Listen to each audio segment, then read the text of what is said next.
2024년 6월 13일 목요일 새벽 예배입니다. 하나님의 말씀은 시편 112편 7절에서 10절입니다. 그는 흉한 소문을 두려워하지 아니하며 여호와를 의뢰하고 그의 마음을 굳게 정하였도다. 그의 마음이 견고하여 두려워하지 아니할 것이라. 그의 대적들이 받는 보응을 마침내 보리로다. 그가 재물을 흩어 빈궁한 자들에게 주었으니 그의 의가 영구히 있고 그의 뿔이 영광 중에 들리리로다. 악인은 이를 보고 한탄하여 이를 갈면서 소멸되리니 악인들의 욕망은 사라지리로다. 하나님 말씀을 증거하겠습니다.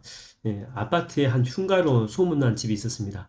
일단 그 집에 들어가게 되면 정신병에 걸린다든지, 또 얼마 전에는 누가 이렇게 자살했다든지, 또 귀신이 그곳에 나온다, 그렇게 소문이 있는 흉가가 있었습니다.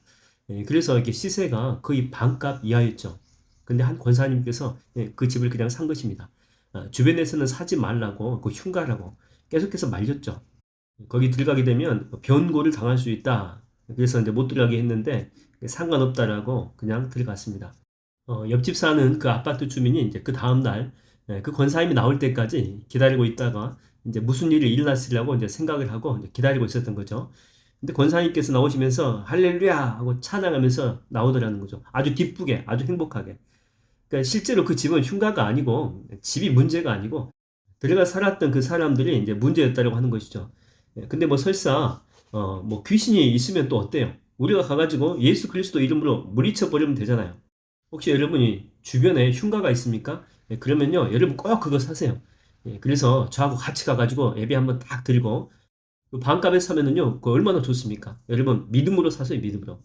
그 니에미아가 예루살렘 그 성벽을 이 보수 공사할 때인데, 근데 이제 페르시아의 그 총독, 파견 총독이죠. 그 자격으로 예루살렘 성벽을 이제 보수를 합니다.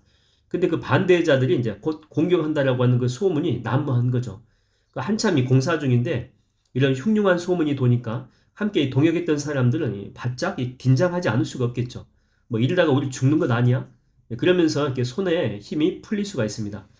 보통 우리는 어려운 일이 있게 되면 모든 것을 팽개치죠.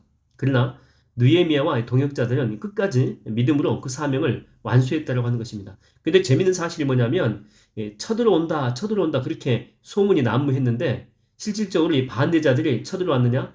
안 왔습니다. 소문만 무성했을 뿐이지 실제로는 아무것도 아니었다고 하는 것이죠.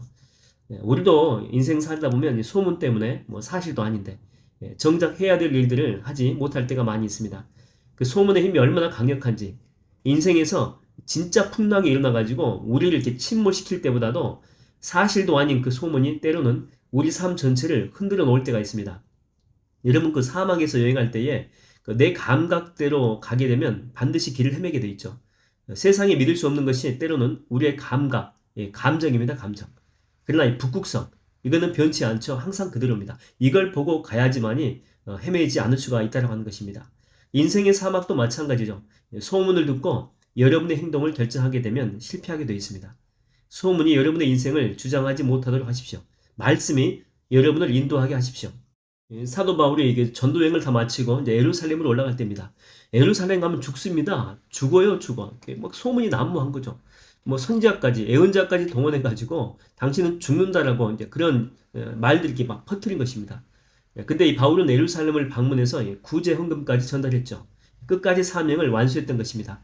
근데 여러분 사도 바울이 예루살렘에서 죽었습니까? 그렇지 않죠. 결국 로마까지 가게 된 것이죠.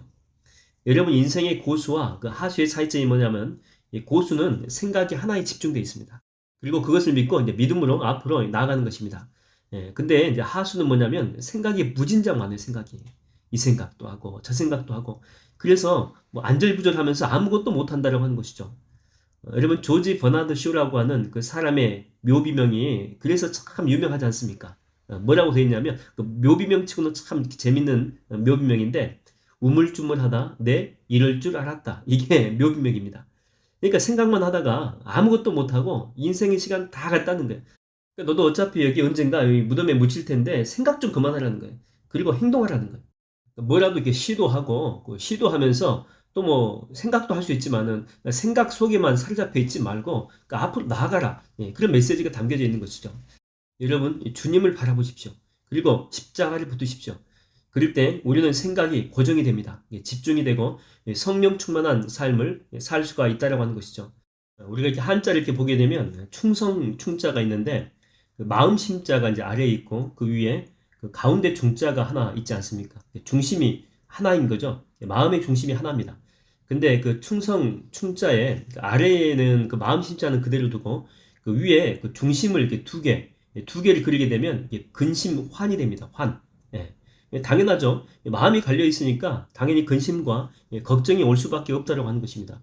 이런 상태로는요, 정말 아무것도 못해요. 중심이 갈려져 있는 상태, 마음이 갈려져 있는 상태. 그래서 성경은 이야기합니다. 맡은 자들에게 구할 것은 충성이니라. 충성하는 자는 곁눈질하지 않습니다. 주님만 바라보는 거죠.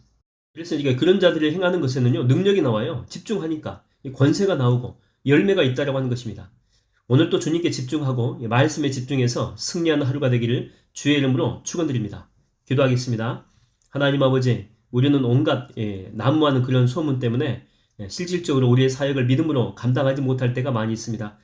실제로 내 삶 가운데 어려움이 당장 오는 것도 아닌데, 그리고 그런 어려움도 오지도 않을 텐데 지레 짐작하고 겁먹고 아무것도 못하는 내 자신을 바라보게 됩니다. 주님, 오늘 주님께만 집중케 하여 주시옵소서. 정말 충성 충자 그 한자대로 이 마음의 중심을 주님께만 놓고 주님만 바라보고 말씀만 붙들고, 그래서 온전히 하루를 하나님 앞에 영광 돌려 삶 가운데 열매 맺는 하루로 인도하여 주시옵소서. 예수님의 이름으로 기도하옵나이다. 아멘.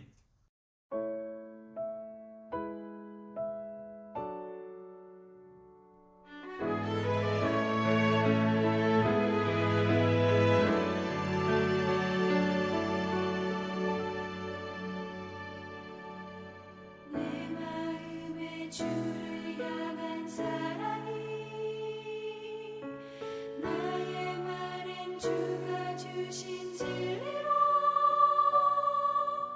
나의 눈에 주